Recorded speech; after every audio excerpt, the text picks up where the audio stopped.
Operation Mahadev में मारे गए आतंकियों की तस्वीर सामने आई।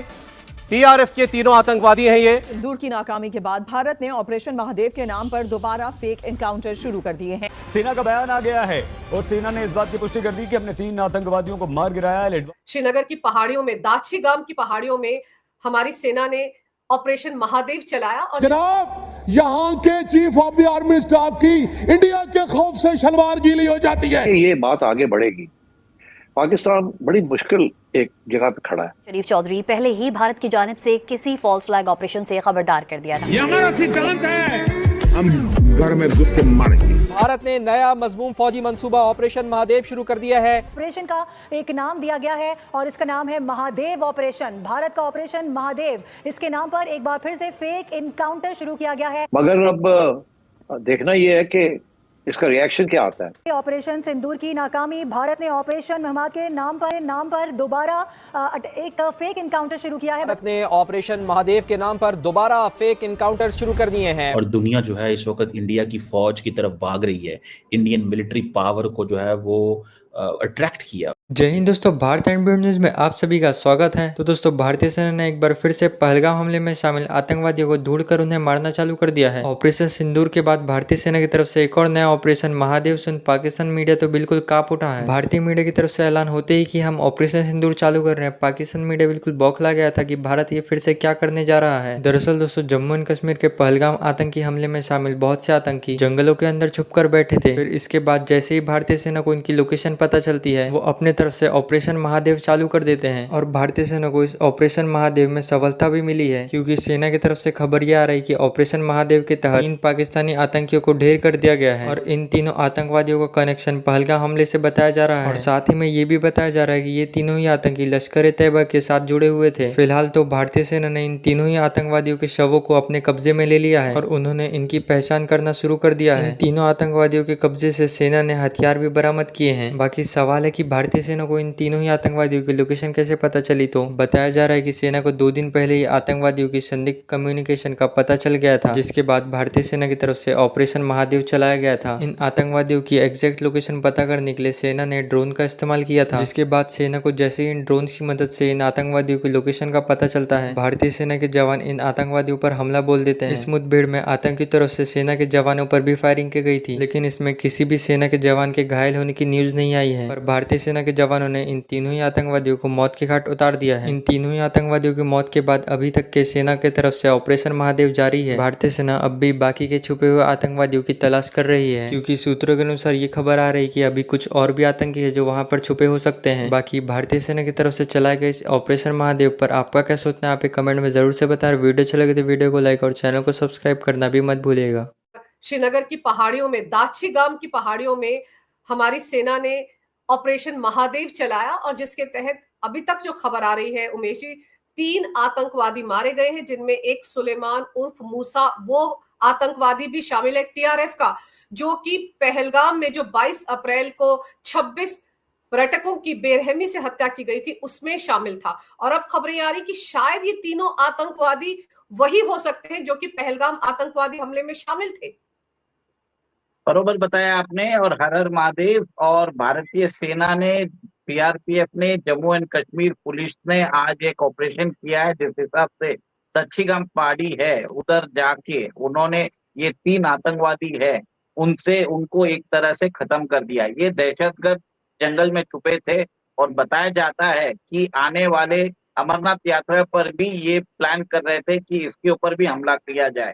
तो कहीं ना कहीं इनको लोकल का सपोर्ट भी मिल रहा था, कुछ लोग उनको सपोर्ट भी कर रहे थे, ये बात भी कर रहे थे, कोई मैसेजिंग एप्लीकेशन से बात कर रहे थे। तो कहीं ना कहीं कम्युनिकेशन इनका एक तरह से चालू था।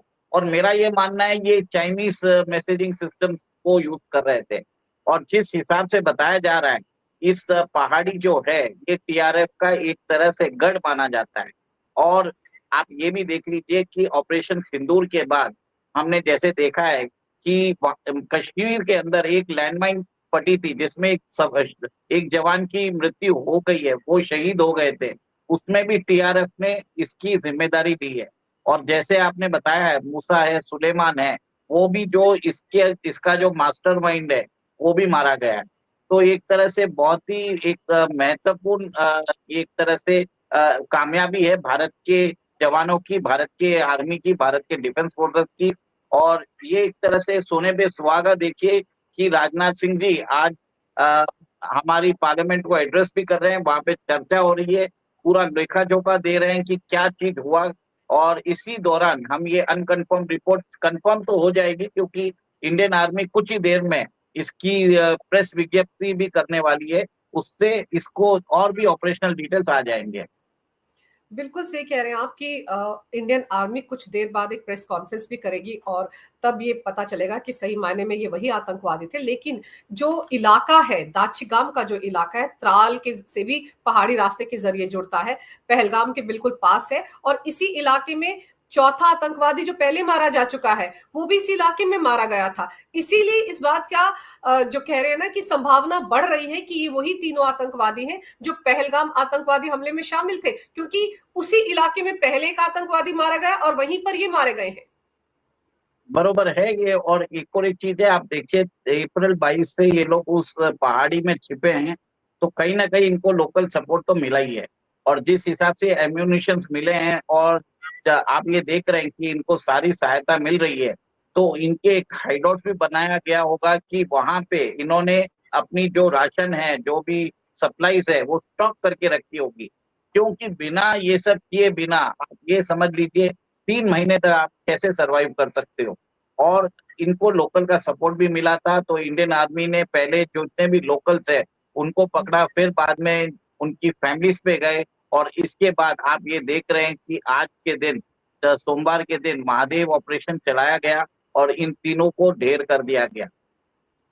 उमेश जी, सबसे अहम बात यह है कि हमारी आर्मी कितने डिफिकल्ट टेरेन्स में इस तरह के ऑपरेशन चलाती है, क्योंकि आतंकवादी तो मरने के लिए आते हैं, उनको तो पता है वो आज नहीं कल नहीं ठोके जाएंगे। लेकिन हमारे देश के विपक्ष के नेता एसी रूम में बैठकर सवाल उठा देते हैं कि अभी तक वो तीनों आतंकवादी मारे क्यों नहीं गए। इन सबको भी जरा इन जगहों पर भेजा जाना चाहिए जहां पर इतने मुश्किल हालात में ऑपरेशन चलाए जाते हैं। देखिए, हमारा विपक्ष जिस हिसाब से बिहेव कर रहा है, वो एक तरह से लगता है कि वो पाकिस्तान का माउथपीस है। आपने देखा होगा कि विपक्ष के नेता वो ही वाणी का यूज करते हैं, वो वही सवाल रेस करते हैं जो पाकिस्तान रेस करता है। पाकिस्तान को बचाने की कोशिश किया जाता है, पाकिस्तान का इन्वॉल्वमेंट नहीं है उसके वैसे सवाल पूछे जाते हैं। और हर जगह इंडियन गवर्नमेंट को जरूरी नहीं है कि उनकी बात को एक तवज्जो दे। सबको मालूम है कि अगर कश्मीर से पास में अगर कश्मीर में आतंकवादी आ रहे हैं, वो पाकिस्तान से आ रहे हैं, वो चाइना से नहीं आ सकते, ना तो वो कोई और दूसरी जगह से आ सकते हैं। तो फिर ये सवाल ही क्यों, एक तरह से बेतुका सवाल है, मेरा ये मानना है।